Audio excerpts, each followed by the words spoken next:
Buenas tardes a todos los que se están conectando en este momento. Bienvenidos a una nueva edición del ciclo ALAT 2026. Este año, con mucha alegría, podemos decir que celebramos la edición número 11. Empezamos en el año 2016 y hemos continuado a lo largo de todos estos años, así que nos alegra enormemente poder compartir nuevamente un año más con todos ustedes y agradecerles la presencia siempre de todos ustedes. Antes de hacer la presentación formal del conferencista del día de la fecha, quiero hacer un pequeño tributo a quien fue una persona muy importante en ALAT.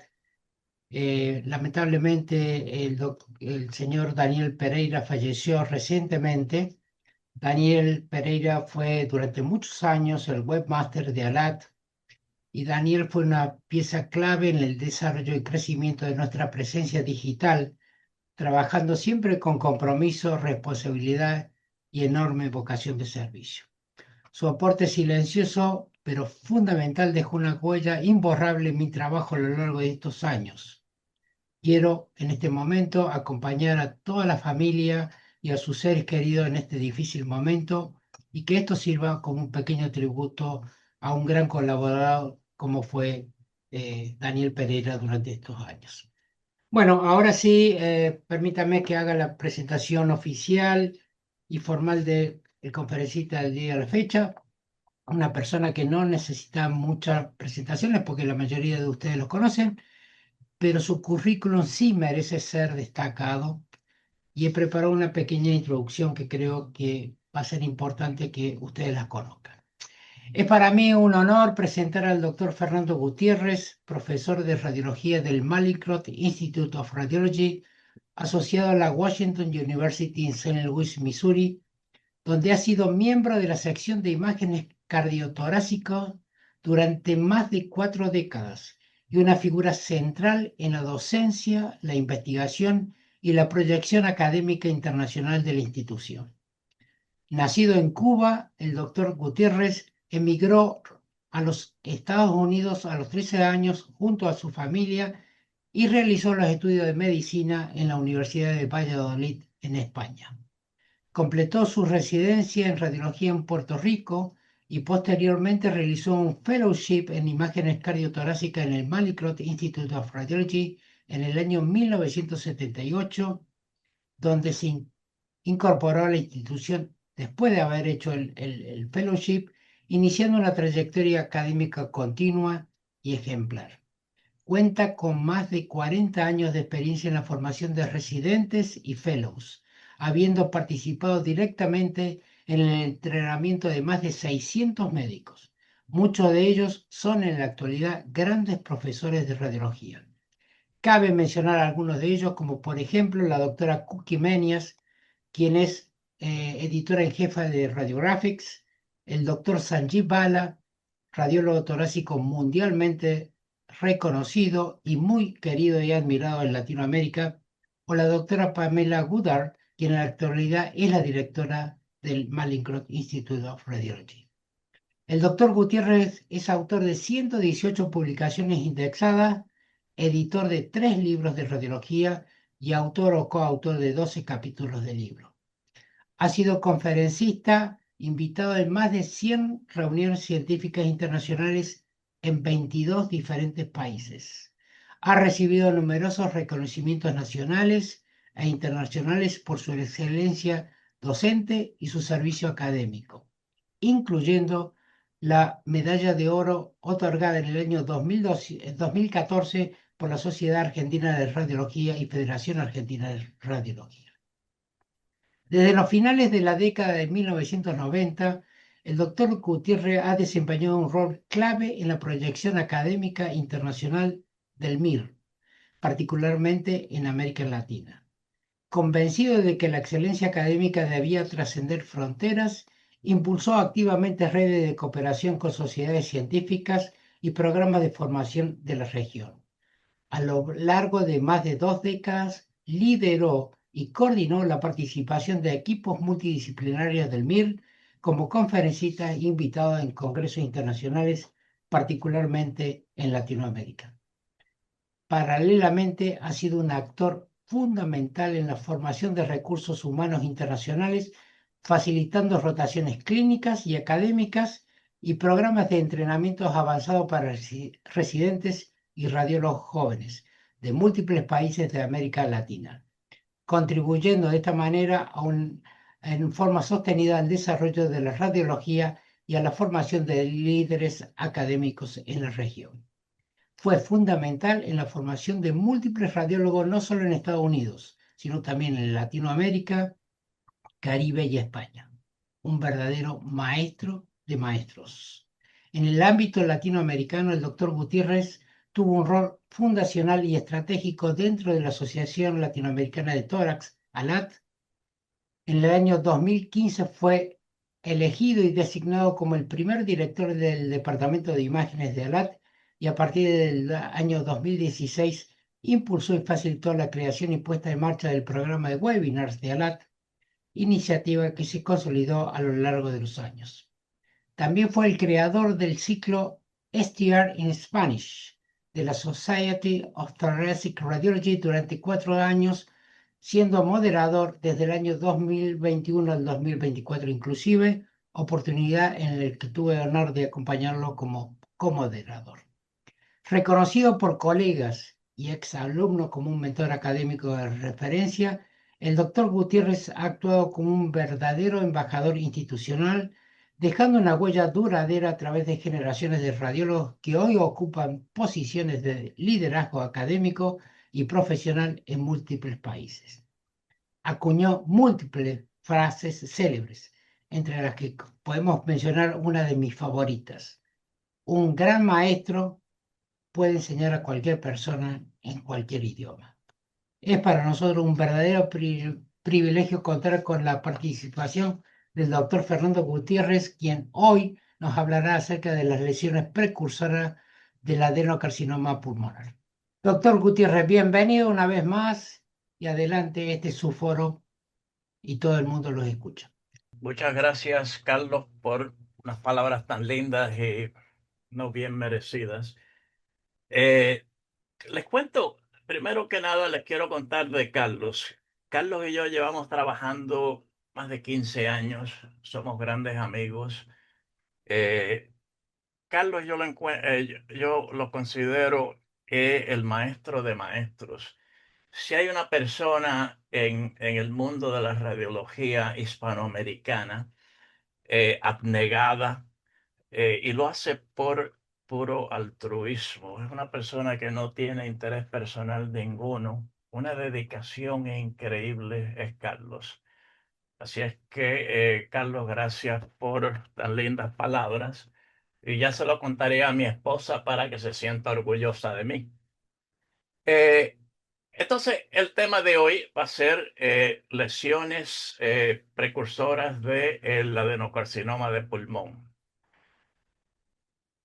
Cuando Carlos me pidió que escogiera un tema, para mí este es un tema muy importante, un tema que sobre todo en los últimos años ha cambiado mucho el approach, el abordaje de algunas de estas lesiones que son confusas. El diagnóstico diferencial es bastante variado y bastante difícil.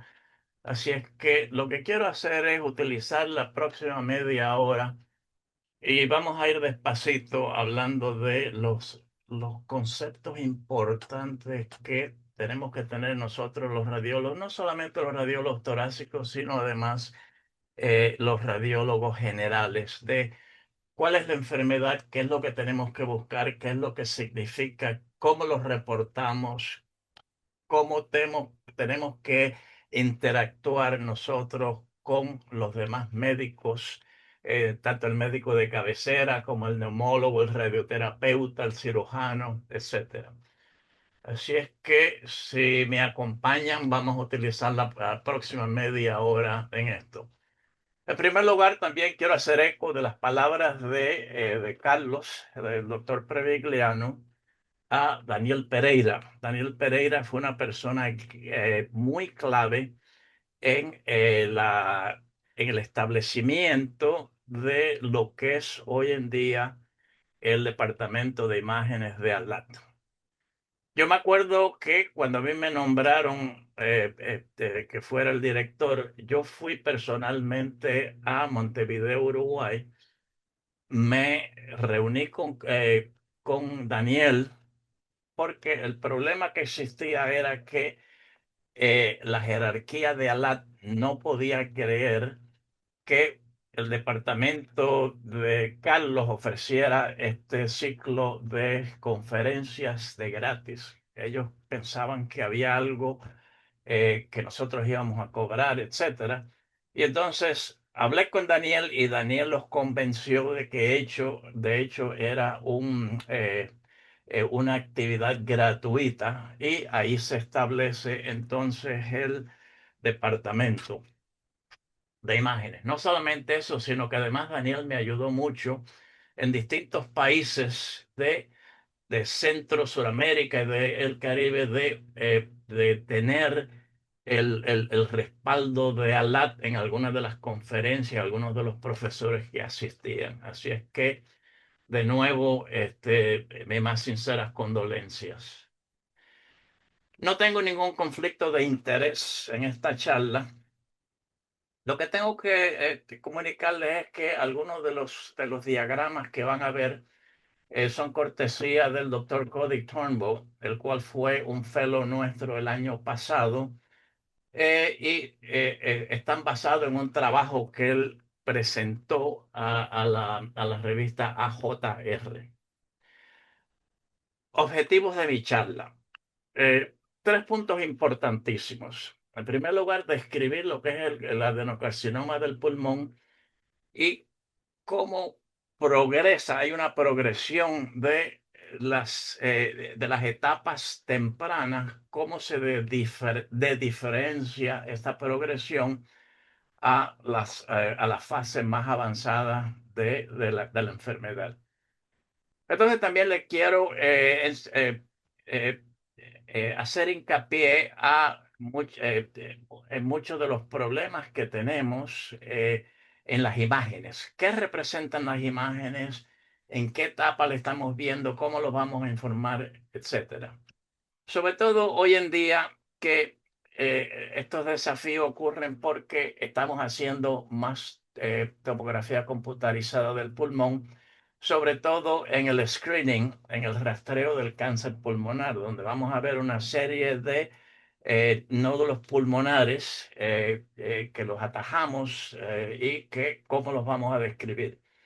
Entonces, vamos a ir desgranando algunos de los guidelines, cuáles son las directrices que nosotros debemos de utilizar para evitar tener algunos de los escollos. En primer lugar, les tengo que recalcar que entre el 15 y el 20% de los pacientes que se diagnostican con cáncer de pulmón son pacientes que nunca han fumado. ¿Ah? Por lo tanto, son lesiones que las vamos a ver, las vamos a atajar y a veces pensamos, no, porque este paciente no fuma, por lo tanto debe ser otra cosa. Así que es importante tener eso en cuenta. El cáncer de pulmón no es el más común. Por ejemplo, en mujeres el cáncer de mama, en hombres el cáncer de próstata, etcétera, pero sí representa el que tiene una mortalidad mayor. 40% de los cánceres de pulmón son del tipo del adenocarcinoma. Así que me voy a concentrar en la próxima media hora en el adenocarcinoma de pulmón. Otros tipos de cánceres pues van a tener una progresión y van a tener una fisiopatología un poquito distinta, ¿eh? Así es que no podemos aplicarlo de una forma generalizada. Hasta el 2021, fíjense ustedes, en Estados Unidos se estima que 235,000 y pico personas van a ser diagnosticadas por cáncer de pulmón Mujeres representan casi la mitad, la mayor parte son fumadoras, pero de nuevo les quiero recalcar que 20% son pacientes que no fuman. Fíjense ustedes, si nosotros miramos las distintas etapas del cáncer de pulmón, cómo si lo diagnosticamos en estas etapas tempranas, la sobrevida de estos pacientes es bastante aceptable, puede ser un 90 o un 90 y tanto por ciento. En el caso del adenocarcinoma puede llegar a casi un 100% si lo atajamos en esa fase temprana. Pero sí, esperamos mucho, noten ustedes. Y la mayor parte de los cánceres de pulmón que se diagnostica hoy en día son en las fases más tardías, con una mortalidad bastante grande. No solamente en cuanto a la histología, el adenocarcinoma representa el 40%. El tratamiento de estos pacientes se ha complicado, es bastante diverso y les voy a dar algunas de las pautas. Pero una de las cosas que el clínico busca es mutaciones genéticas que tienen muchos de estos pacientes.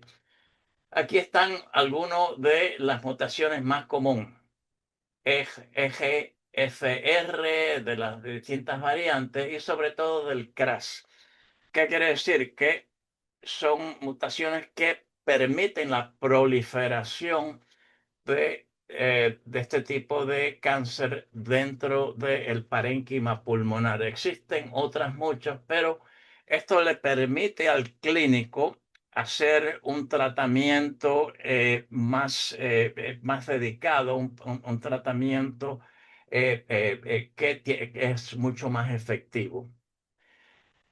El tratamiento en cuanto al cáncer del pulmón en general, fíjense ustedes, fase avanzada quimioterapia, pero con esto de los genes y las mutaciones se permite hacer una terapia que está dirigida, una terapia dirigida, de tal manera de que no hay una destrucción de tantas células normales alrededor del cáncer.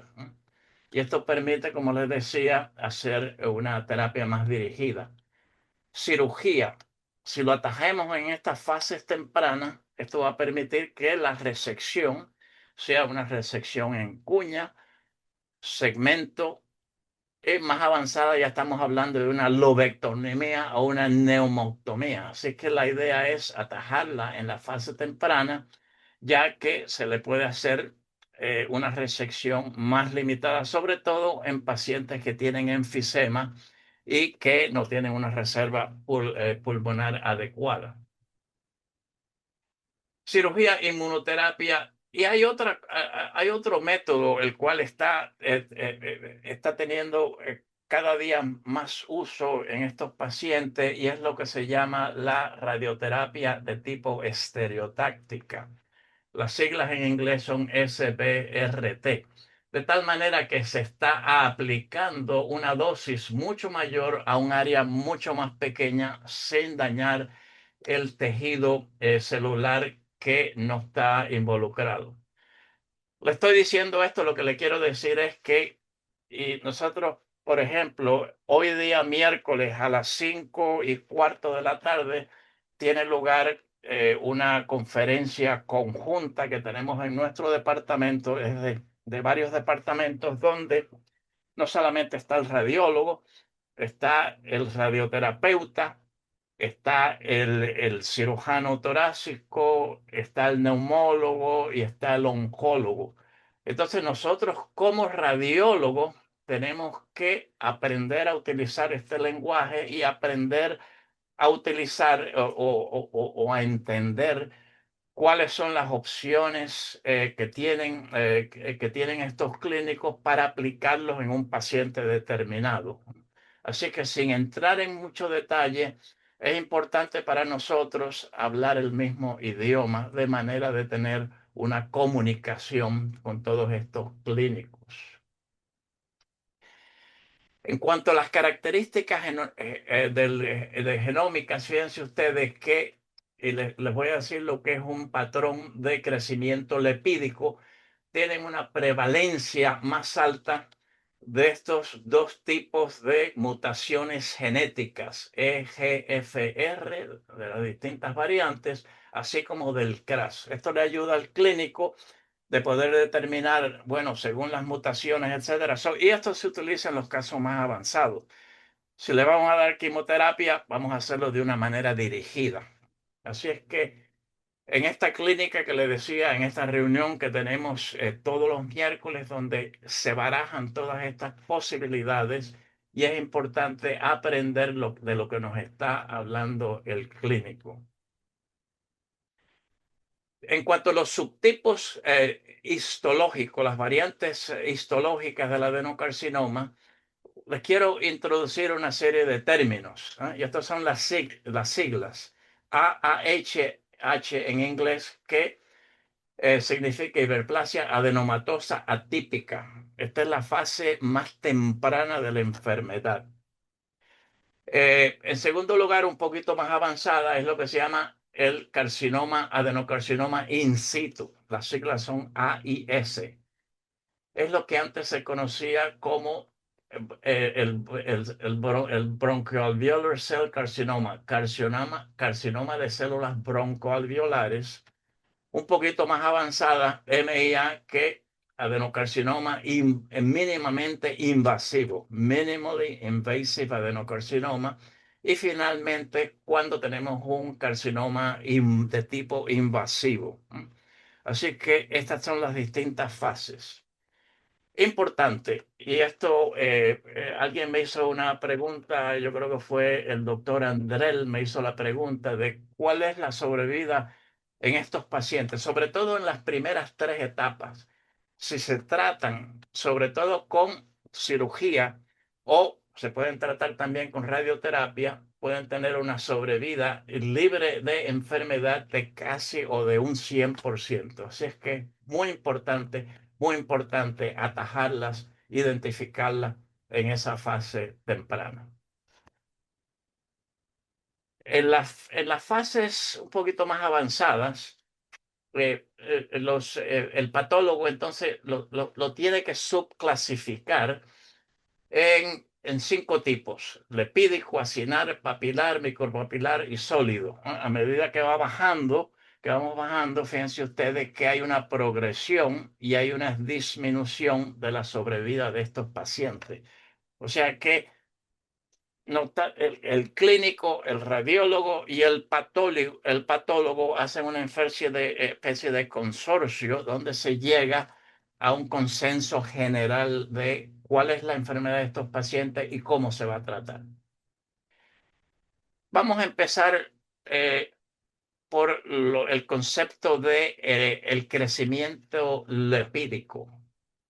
Lepídico se define como una anormalidad en los neumocitos tipo 2, que son los que están alrededor del alveolo, los cuales van a proliferar de una manera a todo lo largo de la pared, de tal forma de que hay integridad en la estructura, en la arquitectura alveolar, o sea que no tienden a involucrar las paredes alveolares, el estroma vascular o invasión pleural. Es la fase más temprana.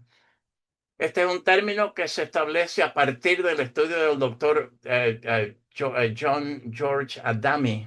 Era un profesor de patología de Inglaterra, el cual emigra al Canadá en la Universidad de McGill. Si algún día van a la Universidad de McGill, en el departamento de patología, tienen esa pintura, esa fotografía del doctor Adami. Así que es importante. Entonces, cuando hablamos de AAH, fíjense ustedes que es la lesión precursora y lo que estamos viendo es una proliferación de estas células, pero una proliferación mínima. Histológicamente, esto es lo que vamos a ver, ¿no? AAH, que es la hiperplasia celular que estamos viendo alrededor del alveolo. Me gusta esta imagen porque aquí lo que estamos viendo es la progresión. Normalmente vemos estas células en la pared alveolar. La lesión precursora, como le decía, hay una proliferación de estas células Y esto es lo que vamos a ver desde el punto de vista histológico, ¿no? Vamos a ver estas células alrededor de los alvéolos de esta forma. A medida que progresa, esta es la forma del adenocarcinoma in situ, vamos a decir, es la etapa número 2, ya hay más proliferación de estas células. Todavía no hay una invasión, pero lo que sí vamos a ver desde el punto de vista histológico, ya estamos viendo una lesión sólida, una lesión sólida. El adenocarcinoma invasivo, ya esa lesión sólida se hace más grande. Así es que esto va a suceder de nuevo en estas células de tipo 2 de neumocitos. Aquí les enseño una fotografía del doctor Stuart Sagel. El doctor Stuart Sagel fue el maestro, el profesor mío, el cual me ayudó a hacer la transición de la radiología cardíaca a la radiología cardiotorácica. Y una de las cosas que él se refería, estamos hablando hace 30 años, él hablaba del BAC, broncoalveolar cell carcinoma, carcinoma broncoalveolar, donde él hablaba de una pseudocavitación. Él hablaba de que había una especie de membrana, de válvula, que se permitía o provocaba una insuflación. Y como ven en este caso, hay un nódulo sólido, que es lo que hoy vamos a describir como adenocarcinoma in situ, que es ya esa fase, esa tercera fase que vamos a ver de lo que les hablaba anteriormente. Las cosas han cambiado mucho. A partir del 2011 sale este artículo donde se hace una revisión de más de 300 artículos, donde se hace un consorcio, donde hay el concepto de la patología, el concepto oncológico, el concepto de los radioterapias y con los radiólogos, de tal manera que se descontinúa el término de BAC.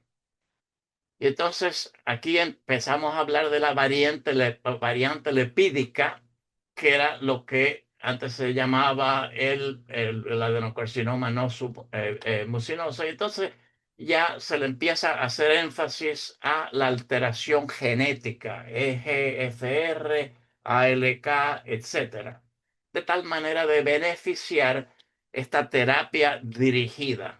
Así es que es una especie de unión de las distintas subespecialidades para tener, para tener un lenguaje común de poder entendernos unos a otros. Entonces, yo sé que estarán pensando, bueno, ¿cuándo me va a enseñar imágenes? Yo soy radiólogo. Los nódulos los vamos, desde el punto de vista del adenocarcinoma, vamos a ver tres tipos de nódulos. Hay el nódulo que es subsólido, que se subdivide en dos partes. Hay uno que se llama el vidrio esmerilado, donde vamos a tener este tipo de lesión que puede llegar hasta 5 milímetros de diámetro. Si observamos la lesión, fíjense ustedes que hay una integridad del bronquio y de los vasos sanguíneos, pero vemos una especie de un vidrio esmerilado que representa esta lesión, esta hiperplasia adenomatosa atípica primaria. Esta es la lesión primaria que va a ocurrir. Importante porque tenemos que estar seguros de que seguimos los vasos sanguíneos. Así que vamos a coger el mouse, el ratoncito, y vamos a ir mirando la lesión en los distintos planos, de tal manera de determinar que esto que vemos aquí es un vaso sanguíneo y no es un nódulo sólido. Ground glass, y donde se ven, de nuevo, hay integridad del bronquio y de los vasos sanguíneos. Entonces, un poquito más avanzado es el parcialmente sólido, donde tenemos este componente de vidrio esmerilado, aunque se dice de que a lo mejor es un poquito más denso, pero noten ustedes que hay un nódulo sólido. Ya es parcialmente sólido, una fase un poquito avanzado. Y en tercer lugar tenemos el sólido. Aquí no nos debe caber ninguna duda de que lo que estamos viendo ya es un adenocarcinoma que está bastante avanzado. O sea que aquí no queda duda del asunto. Fíjense ustedes que eh, la mayor parte de los nódulos pulmonares que nosotros vemos cuando rastreamos, etcétera, la mayor parte van a ser benignos, el 80%. 20% van a ser malignos. Y a veces nos cuesta trabajo diferenciar uno del otro.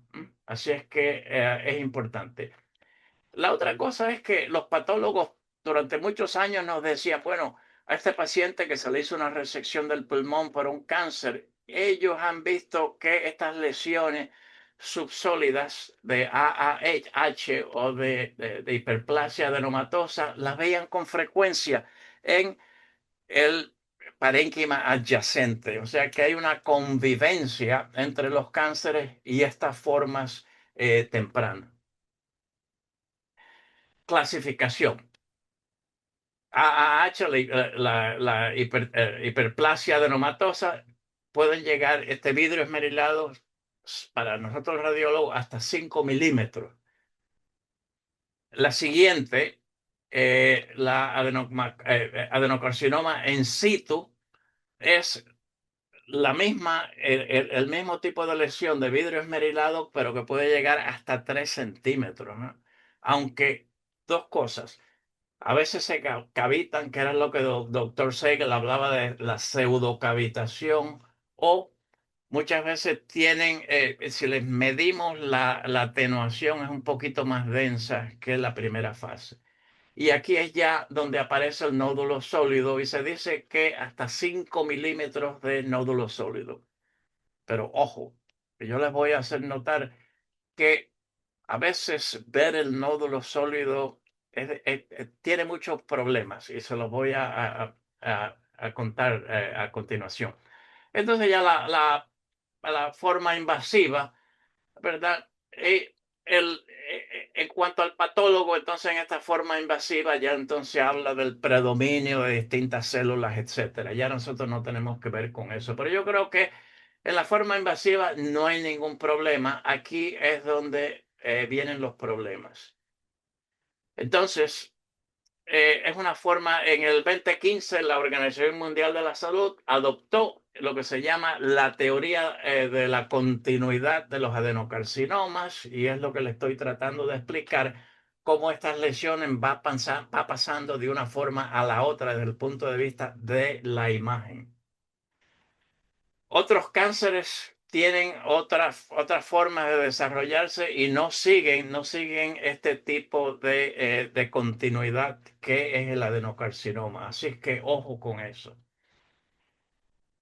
Entonces, las dos primeras formas, hablamos de la forma preinvasiva, vidrio esmerilado hasta 5 milímetros, vidrio esmerilado un poquito más grande, vemos los vasos, en ambos vemos los vasos sanguíneos, vemos los bronquios.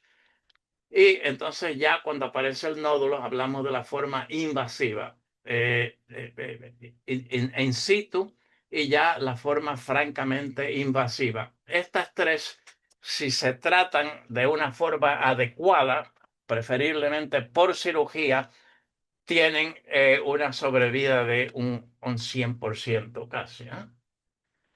Así es que vamos a ver algunos casos. Aquí tenemos un paciente. Fíjense ustedes, eso que ven aquí es un vaso sanguíneo.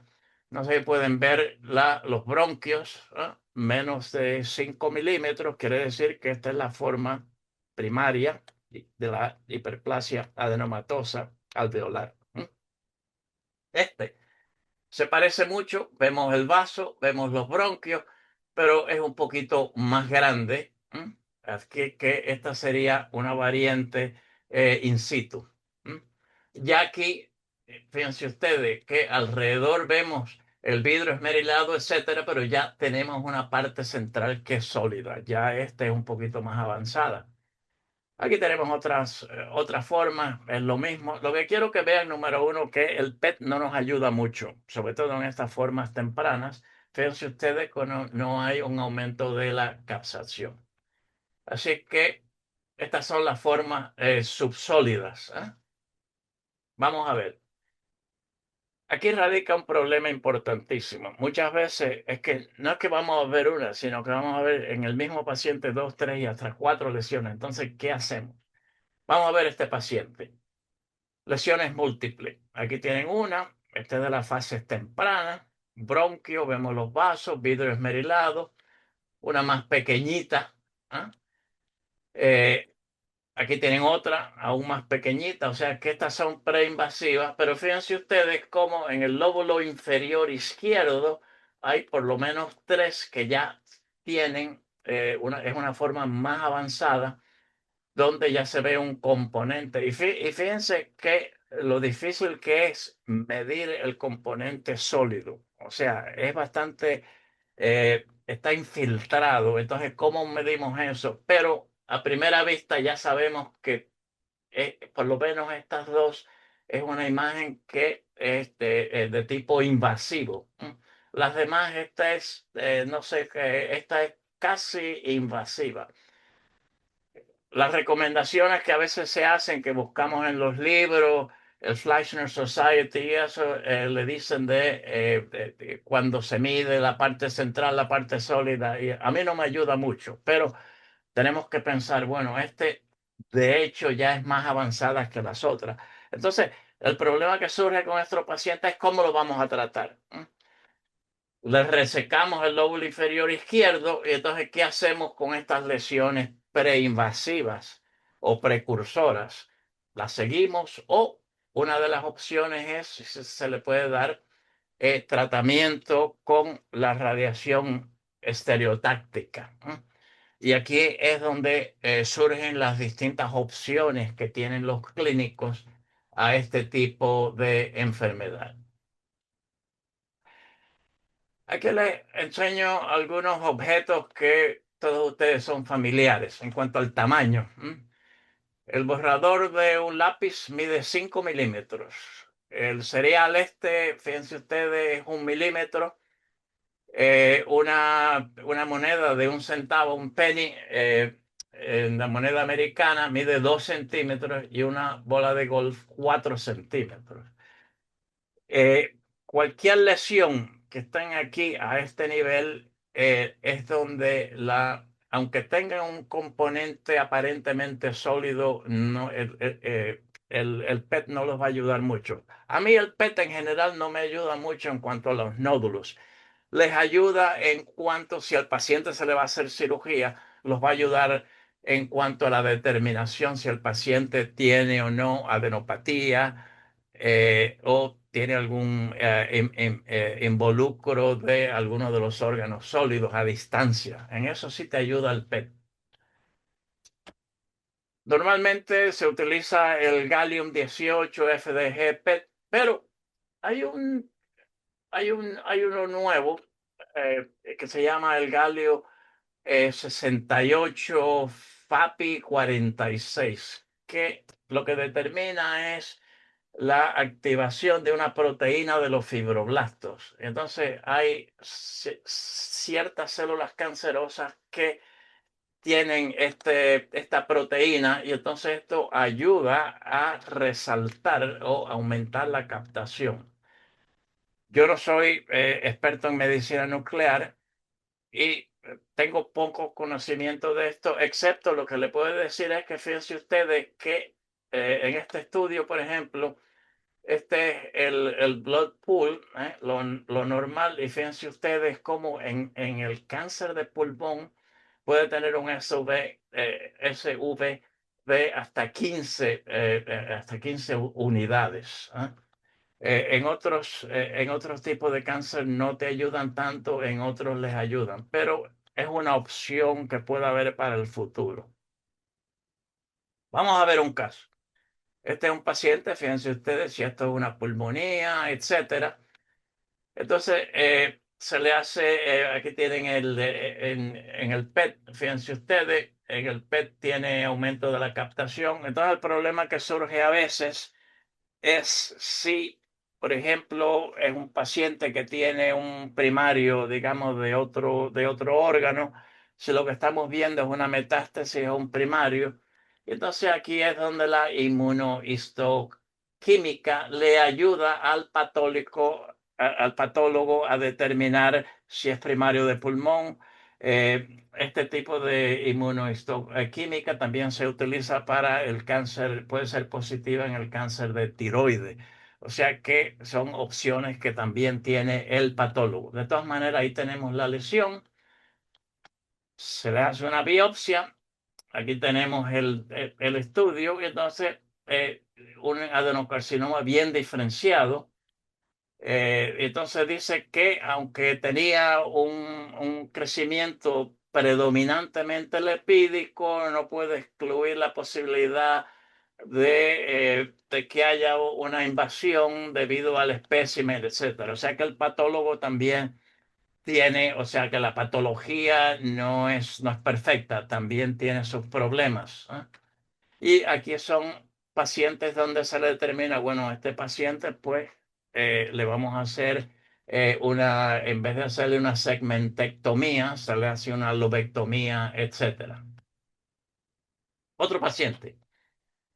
Yo creo que todos nosotros vamos a ver vamos a decir, bueno, este es un adenocarcinoma, es periférico. Fíjense ustedes que tiene un componente sólido, difícil de determinar, pero no cabe duda que ya es una forma más avanzada. El PET es positivo, fíjense ustedes, y el mismo paciente en el lóbulo inferior o el lóbulo inferior derecho, el segmento superior, fíjense ustedes donde hay otra lesión. Hay otra lesión donde este es un paciente donde a lo mejor se le hace yo creo que una segmentomía, se le puede hacer segmentomía o se le puede sacar el lóbulo, una lobectomía y entonces esto lo podemos o bien seguir o se le da radioterapia. Vamos a ver más casos. Aquí tenemos uno. Cuidado, esto que estamos viendo aquí es un vaso sanguíneo. Así que esta es una lesión precursora, vamos a decir de tipo 1. Este también, fíjense ustedes, muy similar, un poquito más grande, parece más de 5 milímetros. Y este ya empieza a tener, es difícil determinar y parece que tener un componente de tipo sólido un poquito más grande. Y ya este obviamente no cabe duda de que es una de las formas más invasivas. Aquí tenemos este, representa este puede ser este y así subsiguientemente. Problemas, los que le decía el nódulo sólido. Aquí tenemos esta lesión, tiene más de 3 centímetros. Lo que quiero que vean es, número uno, que tiene un aparente nódulo sólido, ¿cierto? Es un poquito más grande que los vasos sanguíneos. Fíjense ustedes que tiene una pseudocavitación. Entonces, 2012, 2013 no ha cambiado en gran medida. Por alguna razón, y no recuerdo por qué, se le sigue al 2015. Noten ustedes que lo que parecía ser un nódulo sólido empieza a desaparecer. Aquí lo que estamos viendo es una trifurcación de los vasos sanguíneos. Y en cierta forma parece que ha disminuido de tamaño. Fíjense ustedes, disminuye de tamaño. 2016, un año después, no ha cambiado en gran medida. 2017, muy similar. 2018 ya empieza a tener un componente sólido un poquito más grande. ¿Qué hacemos?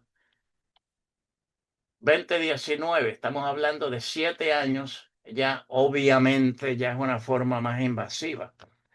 Pero lo que quiero enseñarle con este caso es que no es tan fácil seguir el nódulo central. Así es que ojo y cuidado. Por otra parte, son lesiones que se mantienen bastante estables durante muchos años. O sea que tenemos el privilegio de decir, bueno, vamos a seguirlo en un año.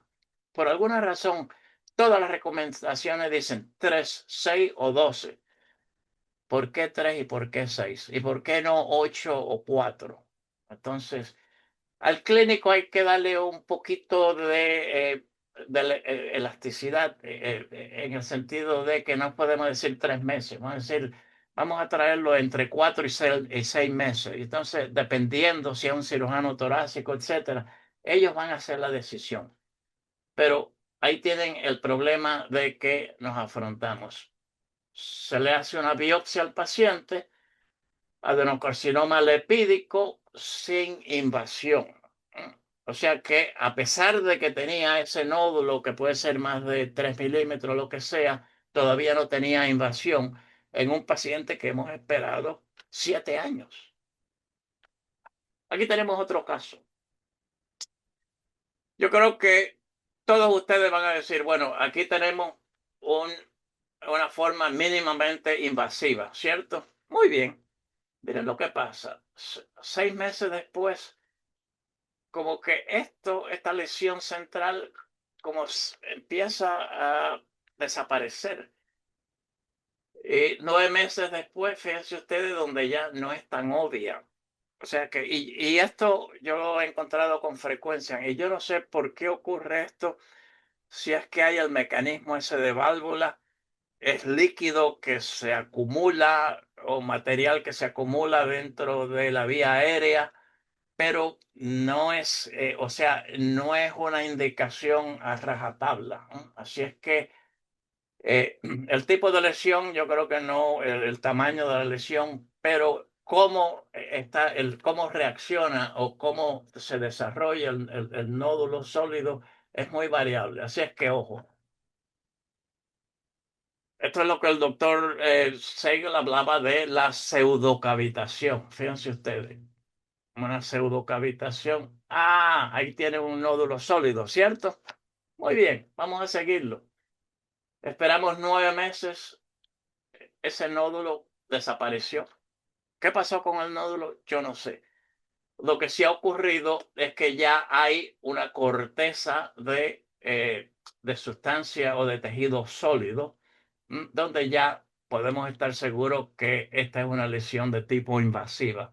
Este es un paciente que hay que hacerle una lobectomía, obviamente por el tamaño, etcétera.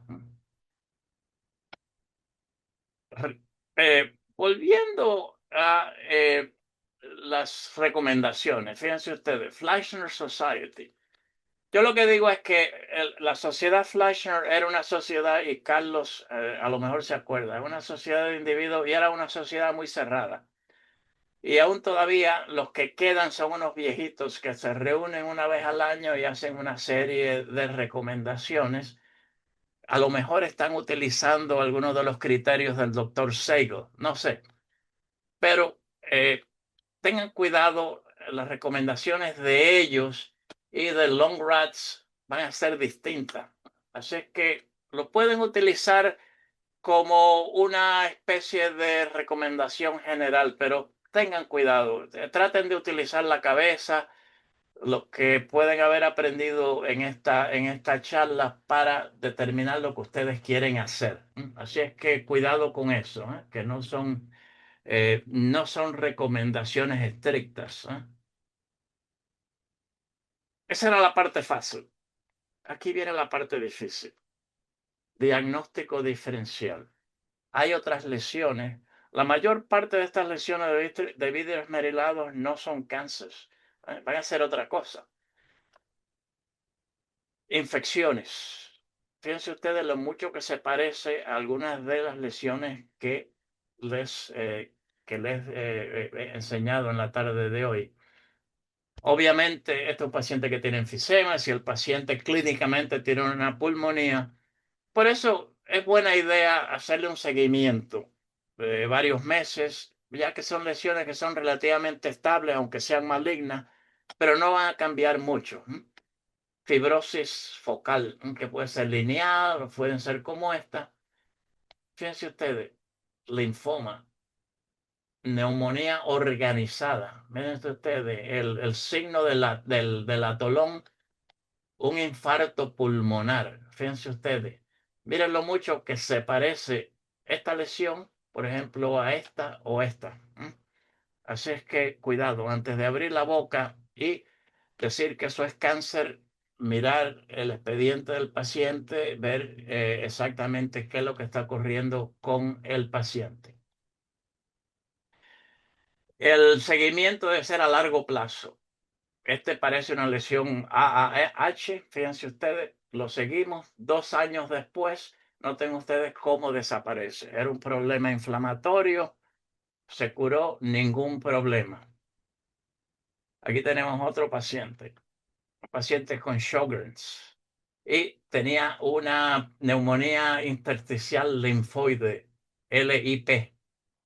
Fíjense ustedes que tiene una serie de lesiones que son muy similares a las que le he enseñado en el día de hoy. Acuérdense que Sjögren's son pacientes que no necesariamente están expuestos a cáncer primario. Sí es una lesión precancerosa o prelinfomatosa. Y si ven esto en este tipo de pacientes, piensen en otra cosa. Lo otro es que hemos tenido pacientes que teniendo una lesión de esto, siendo linfoma, se le da radioterapia y el linfoma no responde a la radioterapia. Así es que, ojo, adenocarcinoma múltiple en este paciente con enfermedad del colágeno. ¿Cuál enfermedad del colágeno es la que tienen una incidencia grande de cáncer? Esclerodermia.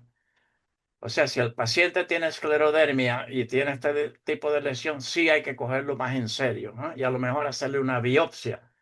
Aunque en realidad hacer biopsia en pacientes que tienen una fibrosis pulmonar tiene sus problemas, ¿no? Así es que tengan en cuenta cuál es el cuadro clínico del paciente.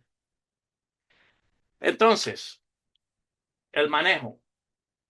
Eh, la cirugía, aunque sea pequeña, tiene su complicación. Resección en cuña, complicaciones en 1% de los pacientes, sobre todo si es un paciente que tiene enfisema, un paciente mayor, etc. Segmentectomía, 3%, lobectomía, casi un 6%. La radioterapia no sabemos, todavía no hay una incidencia clara, pero si lo que estamos tratando es lo que se diagnostica como un adenocarcinoma temprano en las primeras 3 fases que le enseñaba, la sobrevida es de casi un 100%. Entonces, algunos de estos pacientes, pues, dependiendo de cuán agresivo nuestro departamento es de hacerle biopsias, si es periférico, hacerle una biopsia percutánea, o si es central, hacerle biopsias dirigidas por broncoscopía, de tal manera de atajarlo en una fase más temprana.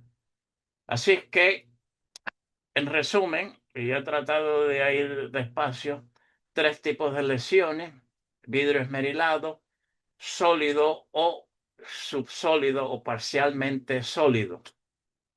Preinvasivo, las 2 primeras, hiperplasia adenomatosa atípica, preinvasiva, 5 milímetros, no tiene un componente sólido, menos opaca que la del carcinoma in situ, que pueden tener hasta 3 centímetros, sin componente sólido y que puede tener una forma quística o cavitaria o pseudocavitaria, y ya las formas invasivas donde la parte sólida puede tener más o menos de 5 milímetros.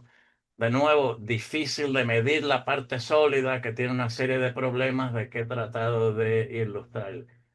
Bueno, y con esto yo voy a concluir. Lo que he tratado es de darle mayormente el perfil personal mío, cómo ha cambiado el diagnóstico, la terminología y el tratamiento de los pacientes con las distintas formas de adenocarcinoma.